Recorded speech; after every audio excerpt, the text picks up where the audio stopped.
안녕하세요. 조윤 목사입니다. 오늘은 사사기를 읽는 그 세 번째 시간입니다.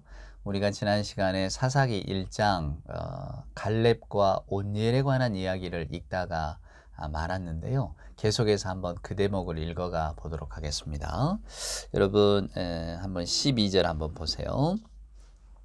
사사기 1장 12절입니다. 갈렙이 말하기를 기랴세벨을 쳐서 그것을 점령하는 자에게는 내 딸 악사를 아내로 주리라 하였더니 갈렙의 아우 그나스의 아들인 온니엘이 그것을 점령하였으므로 갈렙이 그의 딸 악사를 그에게 아내로 주었더라. 우리가 사사기 1장은 처음에 이제 우리가 가나안 정복 전쟁을 시작해야 되는데 누가 먼저 할까요? 하나님께 이어주었더니 하나님이 유다 족속이 하라. 이 제비뽑기나 이런 것들을 통해서 말씀을 해주셨을 텐데 결국 사사기 기자가 말하고 싶은 것은 이제 이스라엘의 역사 가운데 유다 족속의 중요성입니다. 유다 지파의 중요성이죠. 그러니까 가나안에 입성을 했습니다. 이제 이스라엘의 12지파에게는 각각의 땅들이 배분이 되어졌잖아요. 이제 그 이스라엘의 12지파는 그 땅을 차지하기 위해서 자기들의 헌신과 노력을 하나님 앞에 보여주어야만 합니다. 하나님이 주신 땅이기 때문에. 그래서 가나안 땅에서 일어나는 전쟁을 헤렘이라고 하잖아요. 성전, 거룩한 전쟁이다 그 말입니다. 제가 사사기 1장에서도 첫 시간에 여러분께 말씀을 드렸지만 사사기에 기록된 전쟁의 의미를 여러분 단순히 땅을 차지하고 우리가 그 땅에 올래 있던 사람들을 몰아내고 주인이 되었다 이렇게 그냥 단순한 사실관계로만 절대로 읽으시면 안 됩니다. 성경은 저와 여러분에게 역사적인 사실을 나열해주는 역사책이 아니에요. 이스라엘 사람들과 더불어 활동하셨던 하나님의 사역을 보여주는 겁니다. 그것은 결국 이스라엘은 우리들의 모델이거든요. 이게 저와 여러분이 우리가 이스라엘을 모델로 삼자 이런 뜻이 아니고요. 하나님께서 택한 백성, 오늘 저와 여러분도 하나님이 선택했다고 하는 그 선택론을 우리가 다 믿고 있잖아요. 하나님이 자녀라고 불러주셨단 말이에요. 그러면 하나님이 불러주신 자녀들은 어떻게 살아야 하는가를 보여주는 반면교사입니다. 이스라엘 족속들은 타산지석이고요. 왜냐하면 그들은 실패했기 때문입니다. 하나님이 불러주신 자리에서 그들이 성공하지를 않았어요. 그러니까 구약의 이야기를 쭉 읽어보면 사람들의 실패 이야기예요. 그것을 하나님이 참고 인내하시면서 어떻게 하나님의 구원 계획을 완성시켜 가시는가를 보여주는 책이 구약이거든요. 그래서 결국 구약의 끝은 예수 그리스도인 거예요. 우리 인간의 노력으로, 인간의 예씀으로는 우리가 하나님의 구원 계획에 동참할 수 없다라고 하는 것이 밝혀졌다 그 말입니다. 마치 노아의 시대의 사람들처럼. 그래서 우리에게는 예수가 필요했던 거예요. 그리스도 예수님. 우리 기독교 신앙은 예수 그리스도를 빼면은 아무런 존재 근거가 없잖아요. 그래서 우리에게 필요한 것은 구세주다. 그 구세주가 예수 그리스도다. 그 예수를 고백하는 믿음의 어떤 그 종교가 우리들 아닙니까? 그러니까 오늘 이 이야기도 사사기 이야기도 여러분 성공한 이야기가 아니라 실패한 이야기입니다. 즉 세상 속에서 하나님의 백성으로 부르심을 받은 자들이 하나님의 뜻에 순종하지 않고 우리들 좋은 대로 행했다가 어떤 길로 가느냐라고 하는 거예요. 그것을 보여주는 역사입니다. 그러니까 어쩌면 잘 살았기 때문에 우리가 그분들의 뒤를 따라갑시다 이렇게 보여주는 책이 아니고 성경은 하나님의 약속을 붙들었음에도 하나님의 약속보다는 세상을 더 크게 여겨서 세상과 자기 자신과 세상의 가르침, 세상에 주는 기쁨을 더 크게 여겨서 하나님의 길과는 어긋났던, 그러니까 창세기 3장의 질문이 계속해서 반복이 되어지고 있는 거예요. 하나님께서 아담과 하와에게 금기 명령을 주셨는데 그들을 꾀기 위해서 사탄이 뭐라고 물어봅니까? 정말로 하나님이 그렇게 말씀하시더냐? 그들의 마음을 흔들어 놓습니다. 왜냐하면 사탄은 그들의 욕심을 알거든요. 욕망을 안다 그 말입니다. 오늘 또 사탄은 우리들의 욕망과 욕심을 너무나 잘 알고 있습니다. 그래서 끊임없이 우리에게 그렇게 물어보고 있는 거죠. 정녕 하나님이 그렇게 말씀하시더냐? 근데 그 하나님의 말씀은 우리가 어디에서 찾을 수 있나요? 성경에서 찾을 수가 있는 겁니다. 그래서 오늘 우리는 성경을 읽는 거예요. 자, 유다 지파가 등장을 합니다. 사사기 기자는 저와 여러분에게 이스라엘의 이제 앞으로의 지도자가 되는 지파는 유다 지파가 될 것입니다. 하나님께서 그 이스라엘의 12지파 가운데 유다 지파를 특별히 지도자적 역할을 하라고 세워주셨습니다. 그걸 지금 사사기 1장부터 보여주는 거예요. 자, 유다 지파가 뽑혔습니다. 그래서 유다 지파가 이제 전쟁을 하러 나갑니다, 여러분. 근데 나가면서부터 그들은 뭐랄까요? 하나님의 그 의지하는 백성이 아니라 계속해서 인간적인 모색을 찾는 모습을 우리에게 보여주었습니다. 그래서 유다 지파가 올라가라 그랬더니 유다 지파는 또 손을 내밉니다. 같이 가자고. 그렇게 해서 결국은 그것이 전쟁의 승리로 나타났기 때문에 이렇게 연합해서 훨씬 더 좋은 결과를 이뤄내지 않았는가? 우리는 이렇게 생각할 수 있지만 그게 아닌 거죠. 이제 그게 점점 이 뒷장을 보면 나타나기 시작합니다. 자, 오늘 우리가 읽었던 12장 12절 13절에는 이제 아주 독특한 사람 두 사람이 나옵니다. 갈렙과 원니엘. 갈렙은 여러분 잘 아시잖아요. 여호수아와 짝이 되어져서 이제 가나안 땅을 정탐했던 12정탐군 가운데 둘만이 아닙니다. 우리가 이길 수 있습니다. 라고 이야기했던. 즉 세상의 관점보다는 하나님의 관점을 더 크게 생각하고 하나님이 함께 하신다면 우리가 승리할 수 있다고 하는 그 영적인 믿음을 보여줬던 사람이잖아요. 자, 그 갈렙이 이제 가나안 땅에 들어가서 본을 보이는 겁니다. 기럇세벨을 점령하자 누가 갈 것인가? 이때 온니엘이 등장을 하고 전쟁에서 이깁니다. 그래서 갈렙이 이제 이 온니엘에게 그 딸을 이렇게 주는 악사를 그의 아내로 맡게 하는 이런 이야기가 등장을 하는데요. 이 기사가 주는 의미가 뭐냐면, 자, 갈렙은 그렇습니다. 여호수아, 모세 또 그 전 세대 사람이에요.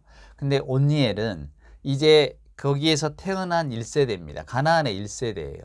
그러니까 노장이 연합해서 이제 새로운 이제 정복 전쟁을 하고 이기게 되는 거죠. 그래서 이제 3장에 가면 이 온니엘이라고 하는 사람이 이스라엘의 제1대 사사로 등장을 하게 됩니다. 그러니까 사사기 기자가 의도했던 바는 이스라엘의 사사는 이런 사람이 되어야 합니다. 이스라엘의 사사는 이런 사람이 맞습니다. 라고 하는 것을 우리에게 보여주는 거예요. 첫째로 그는 유다 지파고, 그 다음에 하나님의 어떤 그 보여주시는 비전과 전망을 가지고 가나안 땅에 들어가서 두려움 없이 그것을 헤쳐냈던 사람입니다. 해냈던 사람이에요. 그래서 오늘 이 온니엘이라고 하는 사람은 일종의 모범인 거죠. 모범 백성으로 우리에게 보여주는 거예요. 그 에피소드에 지금 1장에 이 갈렙과 그리고 온니엘이 등장을 하는 겁니다. 자, 전쟁에서 이겼습니다. 갈렙이 약속대로 딸을 줍니다. 그런데 이 딸을 보세요. 여러분 14절에 보시면 악사가 출가할 때에 그에게 청하여 자기 아버지에게 밭을 구하자 하고 나귀에서 내림에 갈렙이 묻자 내가 무엇을 원하느냐 이르되 내게 복을 주소서 아버지께서 나를 남방으로 보내시니 샘물도 내게 주소서 하매 갈렙이 윗샘과 아랫샘을 그에게 주었더라. 자, 여러분 윗샘과 아랫샘은 모든 물을 주었다는 겁니다. 유목민족이잖아요. 제일 중요한 게 물입니다. 그래서 결국 그 모든 물을 주었다는 것은 이 땅은 다 네 것이다. 그 땅은 다 네 거야 라고 하는 것을 아버지가 딸에게 다시 한번 확인시켜 주는 거죠. 자, 가장 중요한 역할을 하는 게 누굽니까? 악사라고 하는 딸입니다. 조금 더 나아가면 여러분 하나님의 세계 속에서는 그러니까 남녀 구별이 없는 거예요. 그러니까 저와 여러분이 이제 우리가 어떤 시절과 어떤 세월을 살았는지는 몰라도 그동안에 쭉 인류의 역사를 보면 아무래도 그 힘 있는 남성들의 시대였지 않습니까? 지금도 실은 그 페미니즘이라고 하는 말이 나온 것 자체가 저와 여러분이 성경 말씀에 충실하지 못하다는 증거입니다. 그러니까 페미니즘이라고 하는 건 그 말 뜻이 뭔가요? 여자도 결국은 사람다운 권리를 가지고 있다 그거 아닙니까? 거기에서 이제 더 나가는 거죠. 권리를 가지고 있다 해서만 그치면은 여러분 그게 페미니즘이 아닙니다. 페미니즘이라고 하는 것은 그동안에 여자라고 하는 것 때문에 그동안에 받았던 피해와 억울함을 우리가 잘 알고 있습니다. 그리고 그것들을 정당화하는 어쩌면 사회의 법률들이 아직도 많이 존재하는지 모릅니다.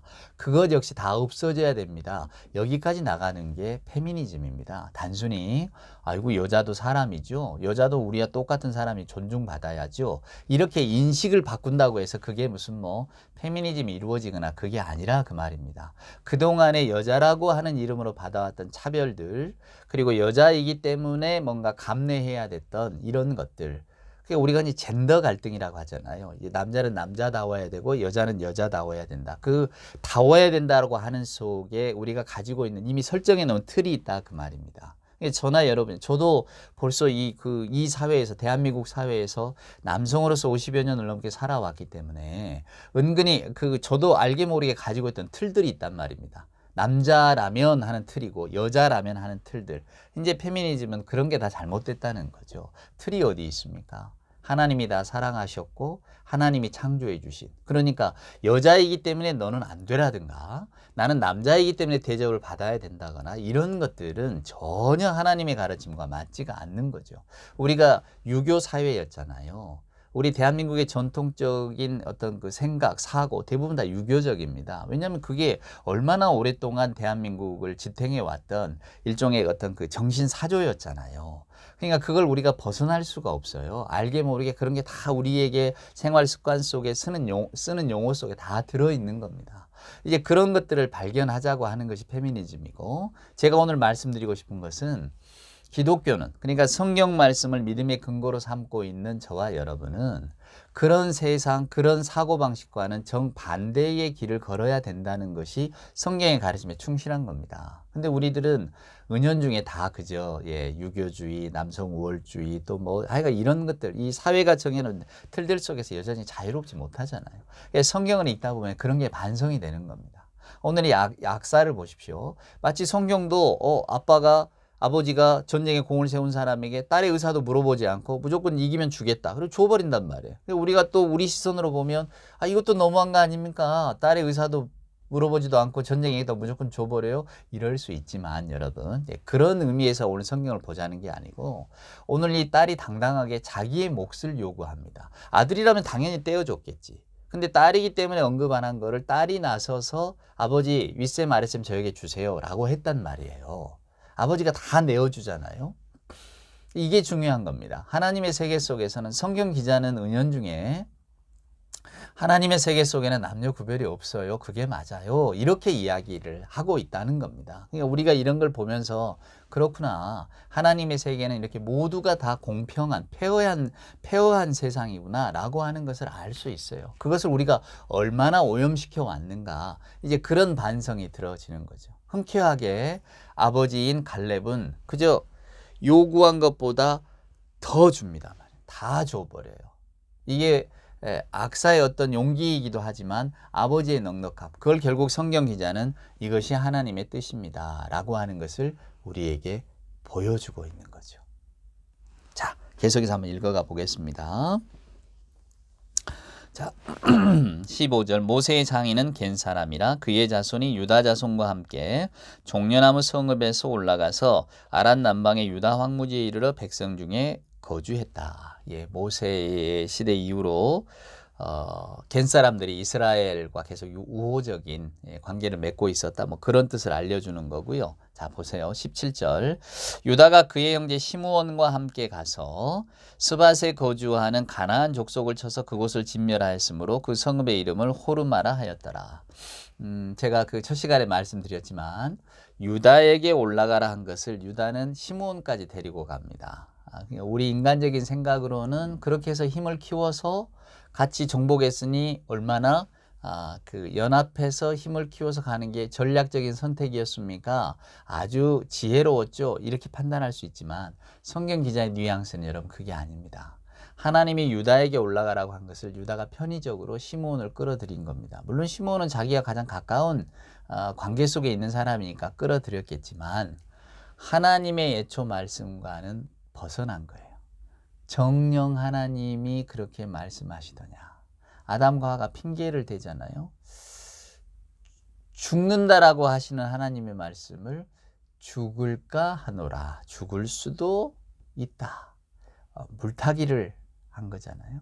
오늘 이것도 마찬가지입니다. 자, 그 다음 구절도 한번 보세요. 18절입니다.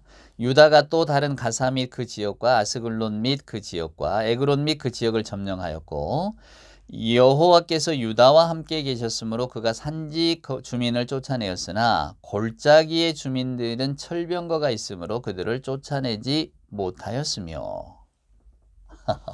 자, 성경 기자가 뭐라고 말합니까? 하나님이 함께 하실 때는 쫓아냈지만은 철병거를 보고 두려워하는 순간에는 쫓아내지 못했다라고 하는 겁니다. 이게 사사기의 전체 기조입니다, 여러분. 아까 제가 전쟁을 단순히 육적인 전쟁, 즉 사람이 자기 욕심을 채우기 위해서, 필요를 채우기 위해서 약한 상대를 누르고 죽이고 쫓아내고 그 땅을 차지했다.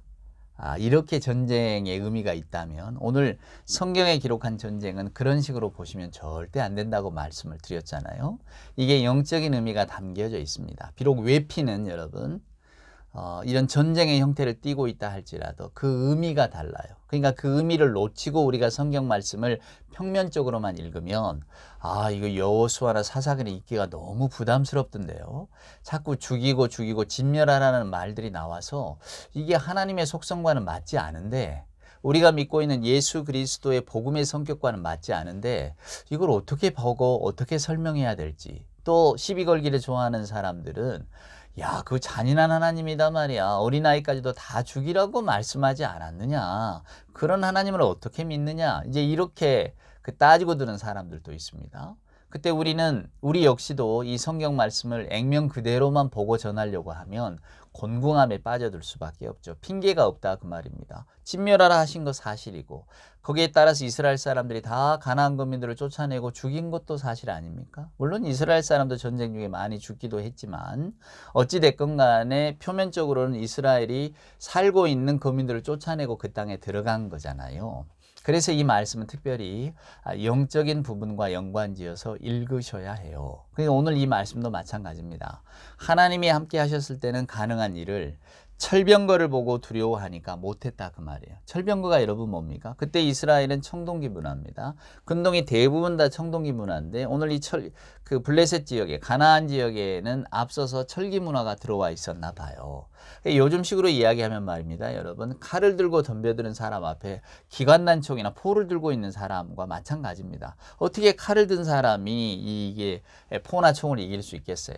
여러분 옛적에 우리 한자말로는 일기당천이란 말이 있습니다. 일기당천.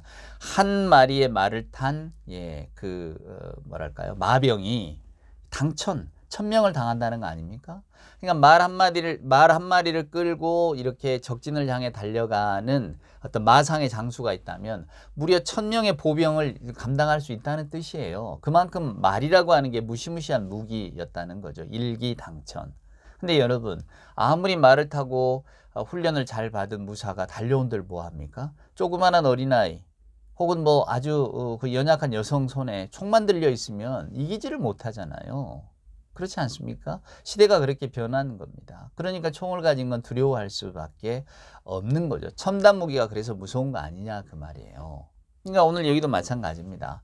이스라엘이 볼 때는 철병기는 철로 만든 무기를 가진 그 가나안 족속은 이길 수가 없는 거예요. 저 무기가 감당이 안 됩니다. 청동으로 아무리 잘라도 철기가 잘리지 않잖아요. 특별히 이건 철기로 이렇게 수레바퀴를 감쌌다는데 이스라엘이 그 수레를 멈추려고 그 철기를 청동 무기로 자르려고 한들 잘라지겠습니까? 그러니까 불가능한 거예요. 훨씬 첨단 무기를 가지고 있으니까. 그러니까 이스라엘 사람들이 타협을 합니다. 저 무기를 가진 족속은 우리가 이길 수가 없어. 그래서 그냥 놔둬 버린단 말이에요. 혹은 이스라엘이 피해 버리고. 오늘 성경 기자는 그게 잘못됐다고 말하는 겁니다. 우리 믿는 사람에게 필요한 것은 하나님께서 우리와 함께 하신다고 하는 그 힘이에요. 쉽게 말하면 하나님의 이 렌즈다 그 말이에요. 하나님의 안경을 낀 거예요. 하나님의 안경을 끼고 세상을 보면 달리 보이는데 우리는 하나님의 안경은 내팽개치고 세상의 안경을 끼고 보니까 두려운 거예요. 그래서 성경 기자가 여호와께서 함께 하실 때는 승리하지만 철병거를 두려워하는 순간에는 지고 만다는 겁니다. 여러분 사장에 가면 드보라 이야기가 나오거든요. 드보라도 철병거를 가진 족속과 싸우지만 이깁니다. 무슨 이야기냐면 전술적으로 성경은 뭐 정신일도 하사불성 이런 이야기를 하는 게 아니에요. 우리가 아무리 가진 무기가 적어도 이렇게 그 큰 무기를 가지고 있는 사람을 마음을 다하고 힘을 다하면 이길 수 있다. 그런 내용을 전달해 주는 책이 아닙니다. 성경이 여러분 무슨 병법 교과서입니까? 아니잖아요. 성경이 말하고 있는 건 딱 하나입니다. 하나님의 안경을 끼세요. 하나님께서 주신 땅은 인간의 힘으로 정복하는 게 아닙니다. 하나님을 향한 믿음과 신뢰를 가지고 정복하는 겁니다 라고 하는 거예요. 그럼 오늘날 여러분 이 메시지가 우리에게 들려주는 게 뭘까요? 우리가 지금 뭐 가나안 땅을 점령합니까? 가나안 족속을 뭐 물리칩니까? 그렇지 않습니다. 세상을 살아갈 때에 세상의 어떤 그 가르침이나 세상의 흐름을 두려워하지 말라는 거예요. 잠깐 보기에는 우리가 실패하는 것 같아도, 미끄러지는 것 같고 퇴보하는 것 같아도 결코 그렇지 않다는 게 오늘 이 성경의 가르침입니다. 저나 여러분이나 지금 이 땅, 지금 이 시절을 살아가면서 얼마나 곤혹스러움이 많습니까? 거짓과 그리고 자기 유익을 위해서라면 그저 가릴 것 없이 불나방처럼 뛰어드는 사람들의 세계 속에 우리가 살고 있잖아요.